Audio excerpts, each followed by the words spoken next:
মামা মামা আমারে ঢাকা থেকে নিয়ে আসছে। এইখানে কি জানি আছে আজব জিনিস খাওয়াইতে। দেখি এখানে আজব আজব কি আছে ভাই। এটা কি? এটা মাছের ভর্তা। মাছের ভর্তা। এটা তো বিশিষ্ট আলু ভর্তা, ওটা তো চিনি। এটা কি? ছোট করাইতে গরুর গোস্ত পাইলাম। তারপরে এটা কি? রুই মাছ। রুই। এটা তেলাপিয়া মাছ। এটা হচ্ছে মুরগি। এটা টমেটো স্পেশাল কিছু একটা কালারেই বোঝা যেতে স্যার। এটা তো সবজি, এটা তো সবজি, মহান সবজি। এখানে বোধহয় খিচুড়ি ছিল শেষ। এটা ডাইল। মামা আরো কি কি জানি কইছিল, দুই একটা আইটেম নাই চুলায় এখানে জ্বলতেছে। হ্যাঁ, আমি ঢাকা থেকে আসছি এই হোটেলের সুনাম শুনা। আইটেম তো মাশাআল্লাহ অনেকই আসছে। আমি আগে আলু ভর্তা আর মাছ ভর্তা দিয়ে শুরু করব।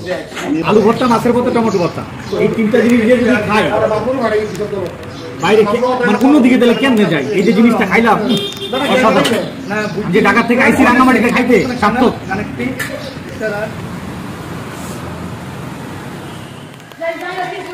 একমাত্র মায়ের রান্না ছাড়া কার রান্নায় যে মানে হাত চারটা প্লেট চারটা খাইছি মনে পড়ে না। খাই নাই, মায়ের রান্নায় খাইছি। কিন্তু আশা খেলাম এক ভাইয়ের রান্না, কি জিনিস যে রাঁধছে। এটা এটা পরক করতে হলে অবশ্যই রাঙামাটি আইতেই। আবার মনে করেন না, আবার মনে করেন যে মানে দোকানের প্রমোট করে দিতেছি, মাগ না খাইতেছি না, খাওয়ার পরে বিলও দিব। যেটা বিল দিয়েও সত্যি কথা কইতেছি। ঠিক আছে, সত্যি করে আমার একটা গোপন রহস্য ফাঁস করে দেন একেবারে সত্যি কইরা। কন্ত দেহি আপনি এই মালটা পাকাইছেন, এটার কারিশমাটা কি? এটা হচ্ছে যে অরিজিনাল কারিশমা হচ্ছে যে আমরা হচ্ছে আপনার অরিজিনাল ফরচুন সরিষার তেল দিয়ে ইনটেক বোতল ওটা দিয়ে রান্না করি। সরিষার তেল? জি, সরিষার তেলে রান্না। আর হচ্ছে আপনার এই অধিকাংশগুলো সরিষার তেল, আর যেগুলো হচ্ছে সয়াবিন তেল। আলু ভর্তা তো জীবনে বহুত খাইছি, মানে এই ক্যাটাগরির আলু ভর্তা মানে এটার আলাদা একটা স্বাদ লাগছে। মানে এটার কারণ কি? আসলে আলাদা স্বাদ হচ্ছে যে অনেকে আপনার আলু ভর্তাতে কাঁচা পেঁয়াজ দেয়। আমরা কাঁচা পেঁয়াজ দিলে পেঁয়াজটা হচ্ছে হালকা তেলের মধ্যে ভাইজা, তারপর আলু ভর্তাগুলো ভাইজা ফেলি। ও, আলু ভর্তা আবার ভাজেন? হ্যাঁ, এটা হচ্ছে সরিষার তেল দিয়ে। ও আচ্ছা, সয়াবিন তেল ইউজ করি। আর আমাদের খাবার প্রত্যেকটা হচ্ছে যে আপনার আমরা কোনো ফার্মেল ইউজ করি না।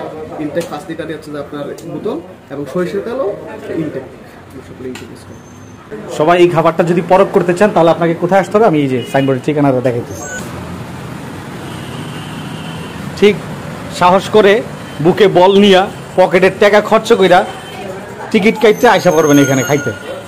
একদিন খাইলে আজীবন মনে থাকবো। বহুত জায়গায় তো আসলে আমি তো অনেক জায়গায় খাইছি, অনেক জায়গারই এরকম ভিডিও বানাইছি, কিন্তু যে জায়গারই ভালো হয় ওই জায়গাটাই করি। আর এই ভালো শুনে ঢাকা থেকে আসছি, আমার বাগিনা আমারে নিয়ে আইছে মামায়। ঠিক আছে, খাবারটাও যে কতটা রিজনেবল সেটা না বইলা মানে বুঝাইতে পারবো না। আমরা 8 জনে খাইছি, 8 জনে ভরপুর খাইয়া বিল হয়েছে 830 টাকা। তার ভিতরে আবার 30 টাকা ডিসকাউন্ট। এটা কোনো কথা? তার হিসাব নাই।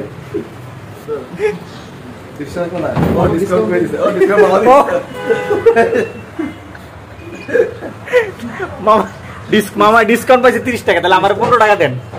মামা 15 টাকা ভাগাইতে গেলে তো আমার এখন